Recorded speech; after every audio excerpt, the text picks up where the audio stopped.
இங்க எல்லாரும் ஒரு விஷயம் இருக்குது, ஆண் என்ன பெருசு பெண் என்ன சின்னதுன்ற ஒரு எண்ணம் எல்லாருக்குள்ள இருக்குது இல்ல. ஆனா பெண்ணு தான் பெருசு, பெண்ணை சார்ந்தாங்க எல்லாமே. உண்மையா இல்லையா? ஆனா அவங்க எல்லாருக்கும் தெரியும். ஆனா யாரும் ஒத்துக்க முடியாது. அப்படி எங்க இருக்குது அப்படின்னு சொல்றோம். அப்படி இருக்கிற அளவுக்கு நீங்க நடந்துக்காது தான் காரணம். நீங்க உங்களோட தன்மை என்னன்னு உங்களுக்கு புரிஞ்சு நீங்க அதுக்கேற்ற நடந்தீங்கன்னா எல்லாமே உங்க கைக்குள்ளதான் இருந்து, உங்க கைக்குள்ள இருந்தா இன்னும் சூப்பரா இருந்திருக்கலாம். மேபி வாய்ப்பு இருக்குது. அது மாதிரி ஆணின் ஆதிக்கத்துக்குள்ள போனதுனால பெருசா நீங்களே பாருங்க, அன்பு யாருக்கு அதிகமா இருக்குது? அன்பா இருந்தா நல்லா இருப்போம்னு எல்லா மதமும் எல்லா மார்க்கும் எல்லா கடவுளும் சொல்றாங்களா இல்லையா? ஆனா அன்பு யாருக்கிட்ட அதிகமா இருக்கும் சொல்லுங்க பாக்கலாம். பெண்கள் தானே. சத்தமா சொல்லுங்க, இப்ப அன்பு யாருக்கிட்ட அதிகமா இருக்கும்? பெண்கள் தான் அதிகமா இருக்கும். அப்ப புரியுது. ஆனா அன்பு அதிகமா இருக்கு நம்ம கிட்ட, ஏன் நம்ம கஷ்டப்படுறோம்? இப்போ அந்த அன்பு இருக்குது, அந்த அன்பை எல்லாருக்கும் கொடுக்கணும்ன்ற ஒரு எண்ணத்தை நீங்க வெளிப்படுத்தாத ஒரே காரணம் தான் நம்ம அந்த துன்பத்துக்குள்ள இருக்கு. ஆனா அன்பு வெளிப்படுறது பெண்ணுகிட்ட தான். என்னதான் பண்ணாலும் ஒரு ஆண் ஒரு குழந்தைய உற்பத்தி பண்ணலாம், ஆனா அந்த குழந்தைய பெற்று எடுக்கிறதும் சரி, அதுக்கப்புறம் அவங்க வளர்க்கறதும் சரி, மொத்தமும் பெண்ணுனால தான் பண்ண முடியும். ஏன்னா அன்பு அவங்ககிட்ட தான் இருக்குது. அவங்க விட்டு போக மாட்டாங்க. எப்படியும் அந்த குழந்தைய வளர்த்து ஆளாக்கிறது, எவ்வளவு கஷ்டப்பட்டாலும் சரி.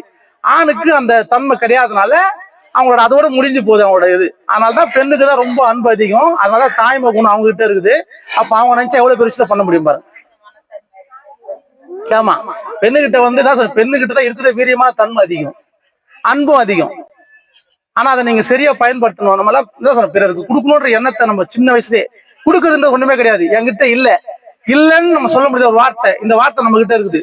எல்லாரும் நல்லா இருக்கட்டும் நம்ம நினைக்கிறதுன்றதே ஒரு பெரிய விஷயம். உண்மையா இல்லையா? இதுக்கு காசு தேவையில்ல, ஒண்ணும் தேவையில்ல, பேச முடியுதுல்ல நம்மளால. ஏன்னா நல்லா இருக்கிறவங்க இப்ப கொடுக்கறது பெரிய விஷயம் கிடையாது, முடியாதவங்க கொடுக்கறது பெரிய விஷயம். அத வார்த்தையாவது நம்ம சொல்லணுன்றது ரொம்ப சிறப்பான ஒரு விஷயம். உண்மைதானே?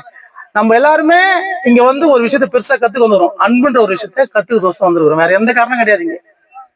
இதுதான் உண்மை. இப்ப இன்னைக்கு காலம் 3 மணிக்கு எழுந்து சாப்பாடு எல்லாம் எல்லாருக்கும் சமைச்சிங்கன்னு இந்த பொருள் எல்லாம் 1 மாசமா எல்லாருக்கிட்டையும் கேட்டு, எங்களை யாருக்கு போன் போறோம் எல்லாருக்கும் போன் பண்ணி கேட்டு கிட்டத்தட்ட இவ்வளவு கலெக்ஷன் பண்ணி ஒரு 2 மாசமா பிளான் ஓடும்.